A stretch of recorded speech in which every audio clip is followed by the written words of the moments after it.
Welcome to Catholic Dads Aren't Wimps, a presentation by Dr. Ray Guarendi. Dr. Ray Guarendi is a nationally recognized clinical psychologist and father of 10. He is a frequent guest on national radio and television, and has authored and produced a number of print and media resources on parenting and Catholicism. At the end of this program, we'll share with you how you can obtain these and other valuable media resources from Dr. Ray. In this presentation, Dr. Ray encourages the men in his audience to stand tall as fathers and become men of integrity and faith. Dr. Ray Guarendi. As you heard this morning, I do have 10 children. That's kind of why I'm here. They're awake now. In that fire-setting stage, I hate that. People find out I got 10 kids, I always get this, all right. Now that you got your own kids, what have you learned? I've learned something very critical. I don't take them out in public. You take them out in public, invariably they pull some stunt. Embarrasses the heck out of you. People know you're a shrink, it's worse. Can almost hear them thinking out loud, yeah, let's just see what Mr. Psycho Man does about this one. Figure it this way, man, those of you still raising your children, we get our vengeance. True, the first 9, 10 years of life out in public, they embarrass us. After that, Pop, you embarrass them. Oh, man, come on, Dad, don't wear the pants with the feathers. Dad, don't wave at me when people are looking right at us, and I'm not going to pull your finger.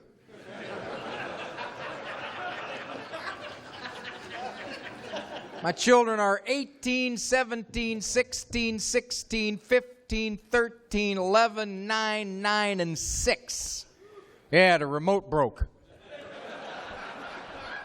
Told my wife, I said, get batteries. What am I going to do the next minute or two? These guys are looking at me like, wow, he drags it out. Well, no, you got to talk a little bit.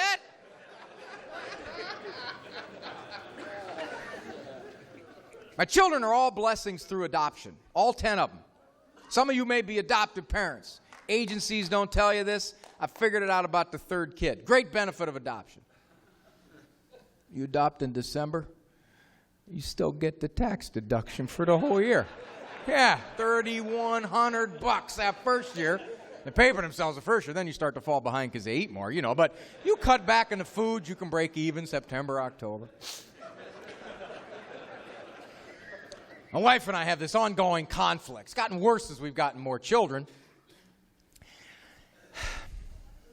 First of all, my wife does not work for a living. I don't know what she does. When you quote me, I'll deny I was even here. I've seen what the woman does. I don't want any part of what the woman does. She'll take them to a grocery store. I'll go. If I'm heavily sedated, I will go. You got to see it. Strung out behind her like ducks. Hands at their sides, not allowed to touch anything. And they don't deviate 6 inches either way out of a straight line the whole 2 hours they're in there. No, they don't. Leg irons won't let them. I got 3 white kids, 2 Hispanic kids, 2 biracial kids, 3 black kids. People look at my wife.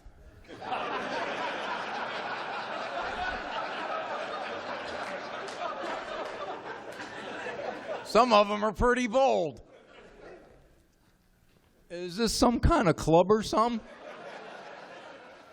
Some of them don't say a whole lot, but I can read their eyes. That major dork don't realize them ain't all his. Suspect her, but I can't catch her. Gentlemen, you know what I'm hearing from more and more women? I am hearing more and more women tell me that they are the authorities in their homes. And Disney Dad over here, Mr. Good Time, laissez-faire, hang around with the kids. Mr. Honey, I was that way when I was a kid, and I think I turned out pretty good. The women are going, let's vote on this. Gentlemen, now there's a couple generations in here. The older generation didn't have trouble being the authorities, didn't have trouble being the guys in the house. My generation and under, we're getting a little lazy about this. We're letting the women pull the heavy load here on the discipline. I got a suggestion for you, a little tidbit. Want to make that woman love you? Next time you hear her locked in a verbal battle with a kid, don't sit in the other room thinking to yourself, I close my eyes, I can't tell which one of them's 12.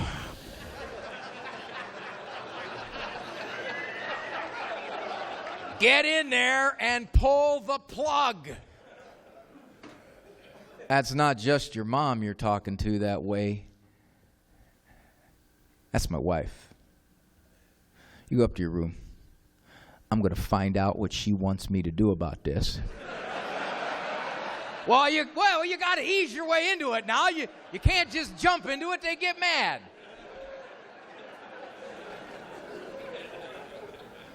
I'm going to find out what she wants me to do about this, and then I'm going to do more. Tell you what, gentlemen, you protect them a few times like that, and they feel very affectionate toward you. Sometimes I'll give my boys a couple bucks. I'll say, go now, give your mother grief. I'll be right down. Well, that worked pretty good till she found out I was only giving them a couple bucks. Then she got mad. I said, honey, you are getting a little older. I know how to talk to the girls.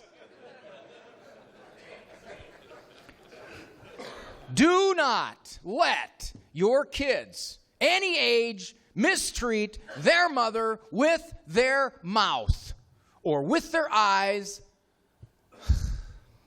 or with their body language. Protect them, gentlemen. I came home one day and my wife was not real happy. We come home, our wives are not happy. What's the only thing we're worried about? Was it us? Man, was it us? And then we can't ask, right? You know you're going to ask. What did I do, honey?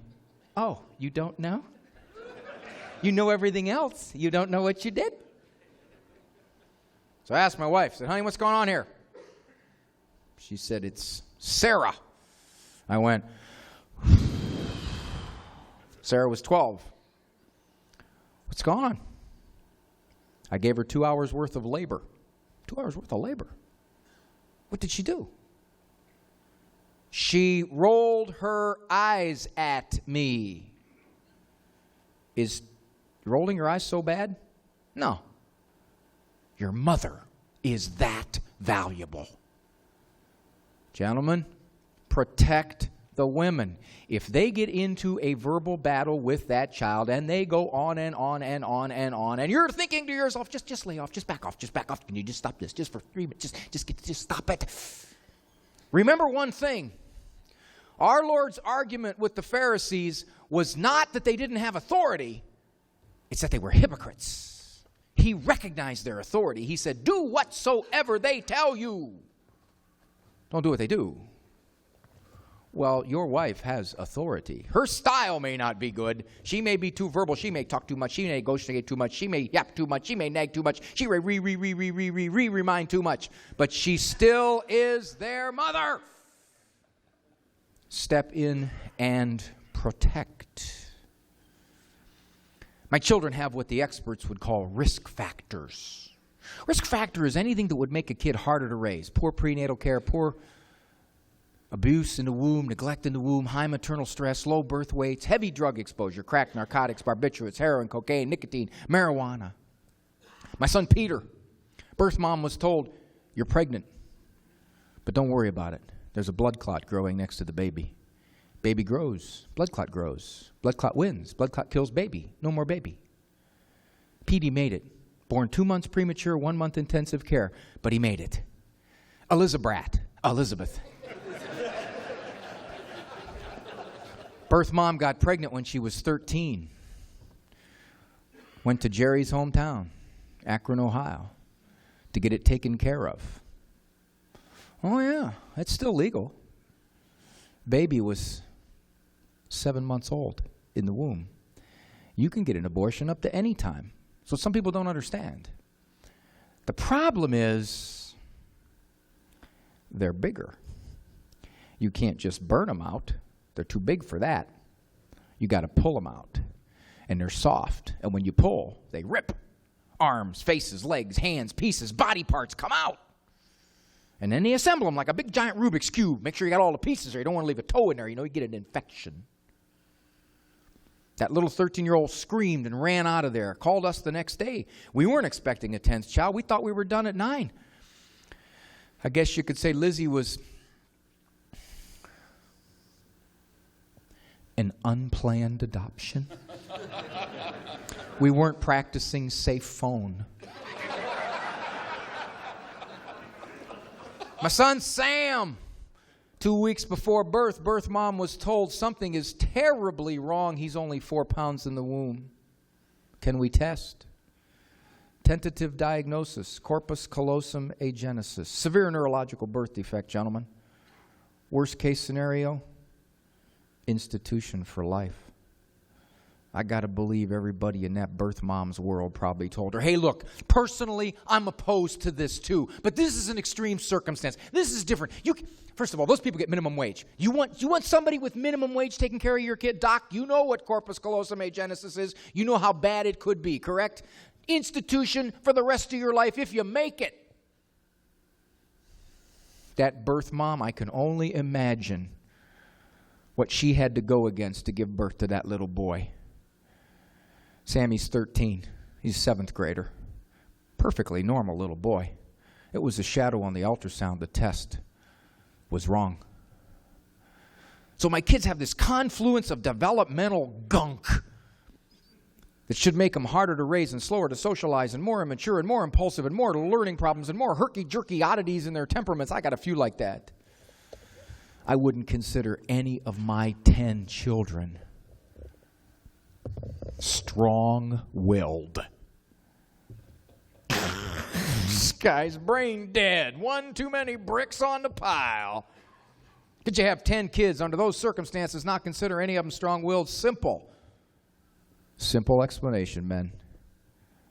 Their 5'3", 120-pound mother is stronger-willed. And there is the difference. If your wives are not in a situation to be stronger-willed than that strongest-willed of your kid, then you be the strength. You take over. Don't let her get in here and battle it out. Okay, so maybe she's not so good at this. All right? Don't sit there and hold court. Well, you know, the way my wife talks to her, too, no wonder she gets lippy and snotty. I mean, she's always badgering her. I don't know what it's like to be living like that. Look, I do what your mother says. Just do what your mother says. Nobody gets hurt, okay? Just do what she says. Step in and protect. Use your strength. Use your manhood. You don't have to be mean. You don't have to be nasty, but you do have to mean it. I learned a lot of psychology from my dad. My dad went to God before I was born. Excuse me, Lord, I'm going to raise a whole bunch of kids. I don't want to complicate the whole affair. Give me 8 or 10 phrases. I'll just repeat them over and over and over. Dads are not as versatile as moms. Dads are all kind of stamped out of the same mold. I finally figured out why that is. You know how moms have to go to Lamaze classes to learn how to be Maz? He's looking at me like, did I leave the iron on? Dads must go to La Paz classes to get their phrases. First time I heard this when I was 3 years old. You going to cry? I'm going to give you something to cry about. First father ever to fling that one around. Raymond, you go get me something to spank you with.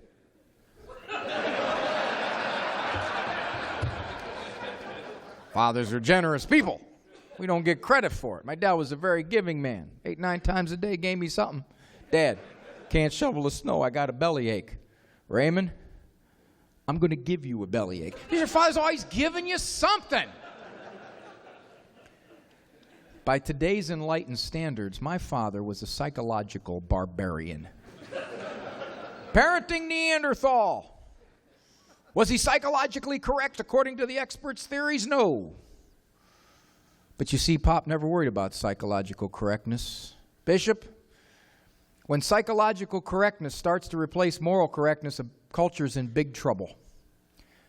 My father asked the question, how well will this work for me to teach the moral lesson I wish to teach my child? For Pop, his discipline worked 50% of the time. Men, that's sky high. Teenagers, 12% is good. Spouses, 4%. That's a good marriage, too. You know the definition of impending middle age? It's when your wife gives up intimacy for Lent, and you don't realize it till Monday after Easter. These guys are looking at me like, what's your point, man? Yeah, we know when Lent is. January 6th, August 28th. We know when it is.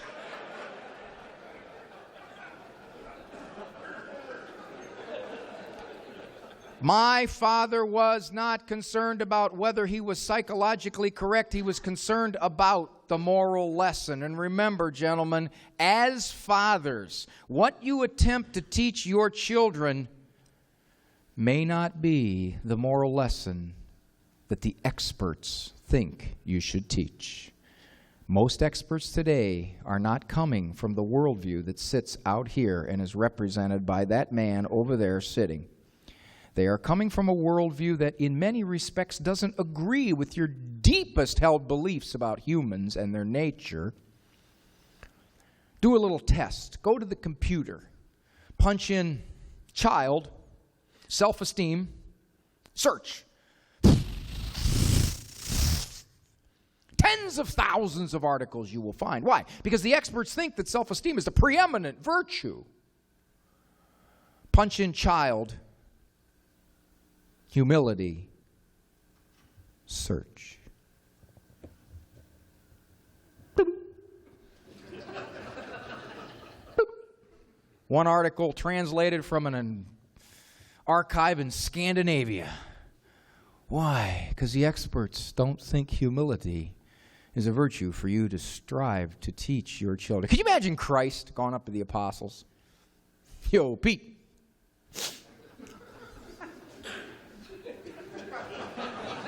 Vernacular. You know why I picked you to head this church? Your self-esteem. If you can conceive it, you can believe it. If you can believe it, you can achieve it. 12 more weeks of Tony Robbins management, Pete, and you're going to run this church. I don't think so. Always be looking at, gentlemen, the moral lesson you wish to teach your children. There's an interesting phenomenon that occurs in my office. People will come in, describe a litany of trouble this long, and then they'll say this, but you know, I'm giving you the wrong impression. Overall, he's a pretty good kid. How's that? Well, he's not on drugs or anything like that. He's not on drugs or anything like that. One of the new moral standards of our time. She's had trouble with the law, but don't they kind of all go through that during those teen years? I mean, nothing real serious. Community service type shoplifting, nothing real serious. I can't even get him to go to church anymore. You know that? He goes to church, he stares down at his shoes. He totally ignores God. He doesn't understand this. But I guess that's just the way they are at this age, huh? They just kind of do that. You got to sort of take the good with the bad. He does get good grades. What do you want looking back at you at age 22, man? What do you want to be able to say about that kid? You want to be able to say, he's not on drugs. You should see how some of his friends turned out. I'll tell you what, I should be pretty grateful. The way some of his friends turned out, I guess all in all, you know, we grade on a curve. He's up in the top 10%. You don't have to parent that hard. You parent like most. You want to say this? I'm not real objective. I am the boy's father. But that kid right there is 1 in 1,000. Morals, character, compassion. He seeks God. What a beautiful human being he is. Then you got to be prepared to be a 1 in 1,000 dad. You can't parent like them anymore. You look around and you compare yourself, you look pretty good. That's not the question. The question is, what do you wish to raise? You supervise here, and most dads around you are content to supervise here, and they think they're tough. You screen out that pop toxic cultural sewage that'll shape your kid's soul right underneath your radar for 15 years. You screen it out at a 91% level. Most screen it out at 32. You think they're trendsetters. You give out social freedom 1, 2, 3, 4, 5 years later than her peer group is getting it. Guys, you're not going to be understood. You're going to be questioned and analyzed and critiqued. But I've been noticing something. I've been doing this long enough. You stand your ground against that culture no longer on your side. You stand your ground. You be a rock. And I can almost guarantee what you will hear 5, 10, 15, 20 years from now. You got great kids. Of course, then you got to fight the temptation to say, which is it? Do I got great kids or was I Attila the Hun for the last 20 years? Sometimes you don't even get credit for it then. Have you noticed that? You are so lucky. You just have good kids. You have Chastity and Angelica. I didn't get good kids. I got Chucky, Damien, Sybil, and Lucifer. Yeah, like it was the luck of the draw, you know. Shoot. It's got bad kids.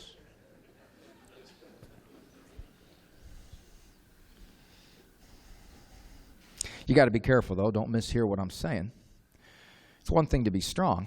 My dad was strong. It's quite another to make your kids neurotic. My dad said things that made me neurotic. Raymond, you shut your mouth and eat.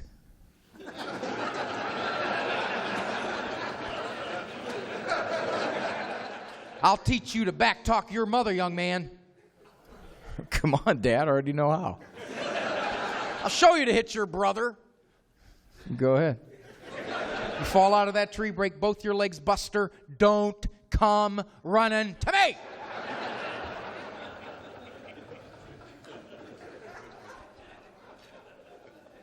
Got a lot of generations in here. Some of you may be father, son. Those of you who are the father still raising children. Look at that guy next to you. That's your father. Because God is a practical joker. It's only a matter of time before you evolve into that.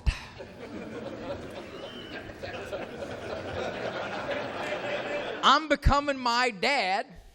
Last year, the transformation entered its final phase. I started wearing blue boxer shorts with sailboats on them.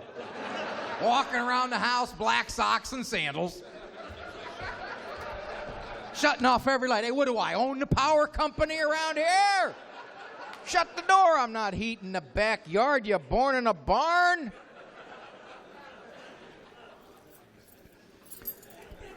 My dad used to do this. Pop, what are you trying to do? Start your head. I'm at the mall the other day. Me and the security guard. I'm a little bored.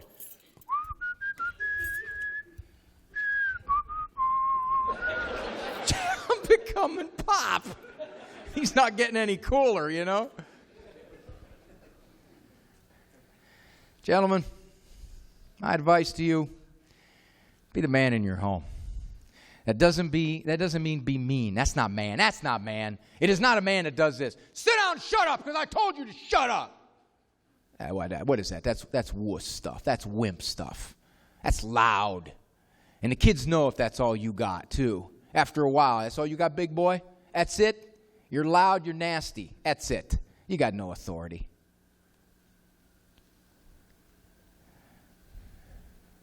You're never going to talk to your mother that way. You're an 800-word apology right now.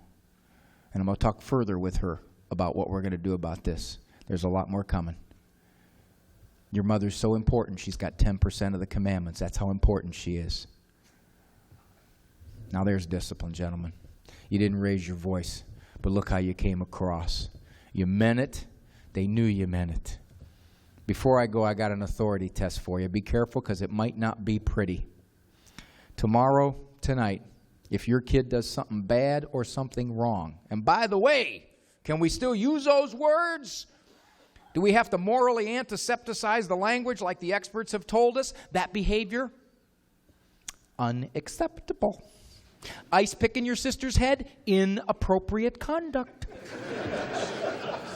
Pretty bad. Ask his sister. Tonight, tomorrow, your kid does something bad. I want you to do a little authority test. One time, calm tone of voice. I want you to levy a consequence. That's pretty mean. Go to your room. Your night's over.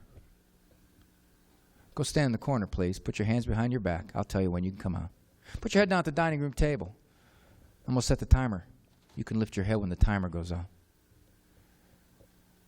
Go get me your favorite CD. I know which one it is. Get it for me, please. It's gone.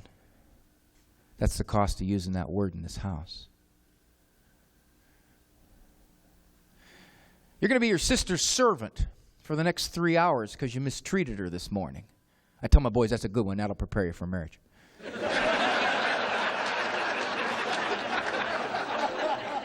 One time, calm tone of voice, you discipline that child. And then all I want you to do is step back and observe the child's reaction. How do they react? They look at you like, what? You're going to have to get a lot madder than this, big boy, before I cooperate. You're nowhere near mad enough yet. They look at you like, yeah, right. Put me in a corner. I'll come out 37 times. You'll exhaust half before I do. You and what army? I'll do it. But you and everybody else in this house is going to be miserable for the next 4 days. So I'd really think about this if I were you. What kind of reaction do you get? You get a 3.5-hour fit? You get coming out of the room 27 times? You get a crazed carrying on, busting up your house? What kind of reaction do you get? Because I will tell you, that is the best indicator of their perception of your authority. My 5'3", 120-pound wife can tell any one of those 10 kids, including my 18-year-old son who lifts weights with me and is triple his mother's physical strength. She could tell any one of them, that's it. Turn it off, go to bed. And it happens. Why? Because they know she'll do what she said, and there will be consequences aplenty. She backs herself up. Gentlemen, we start out with an innate advantage over women. You know that? Little kids, they're afraid of a couple things. Loud noises, size. We're intimidating. That's why a dad can say to a little 3-year-old, you go sit down, please. And that 3-year-old 80% of the time will go sit down. The mother tries that, the 3-year-old goes. Not because they're not good disciplinarians, but because we start out with a natural physical advantage. But if that's all we have, and that's all we've used, all but the densest of kids will come to realize, that's it. That worked when I was 3. I'm 10 now. That's not going to work anymore. You're going to have to get louder and louder and nastier and mouthier before I even start to respond. That's not strength, men. Strength is quietly, calmly, doing what you said. Back up your wife, having the standards that you need to have, and your friends and your family. They think you're Catholic weirdos now. You better be ready because they're going to think you're quasi-Amish.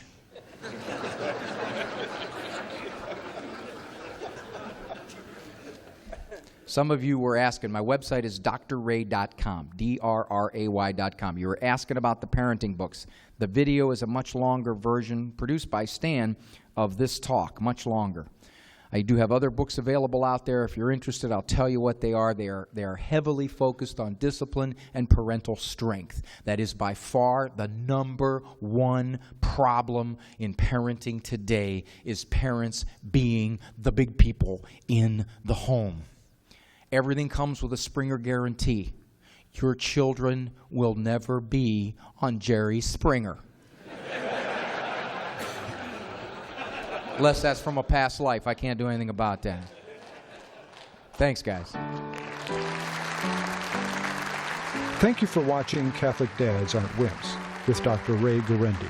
The feature-length version of this talk, which is about 3 times longer, is titled, You're a Better Parent Than You Think, and is available on DVD and CD at ninevehscrossing.com. Set your internet browser to www.ninevehscrossing.com. All one word, no letter A and no apostrophe. Or call 1-877-606-1370. To contact Dr. Ray directly, go to his website at drray.com. That's www.drray.com. Thank you.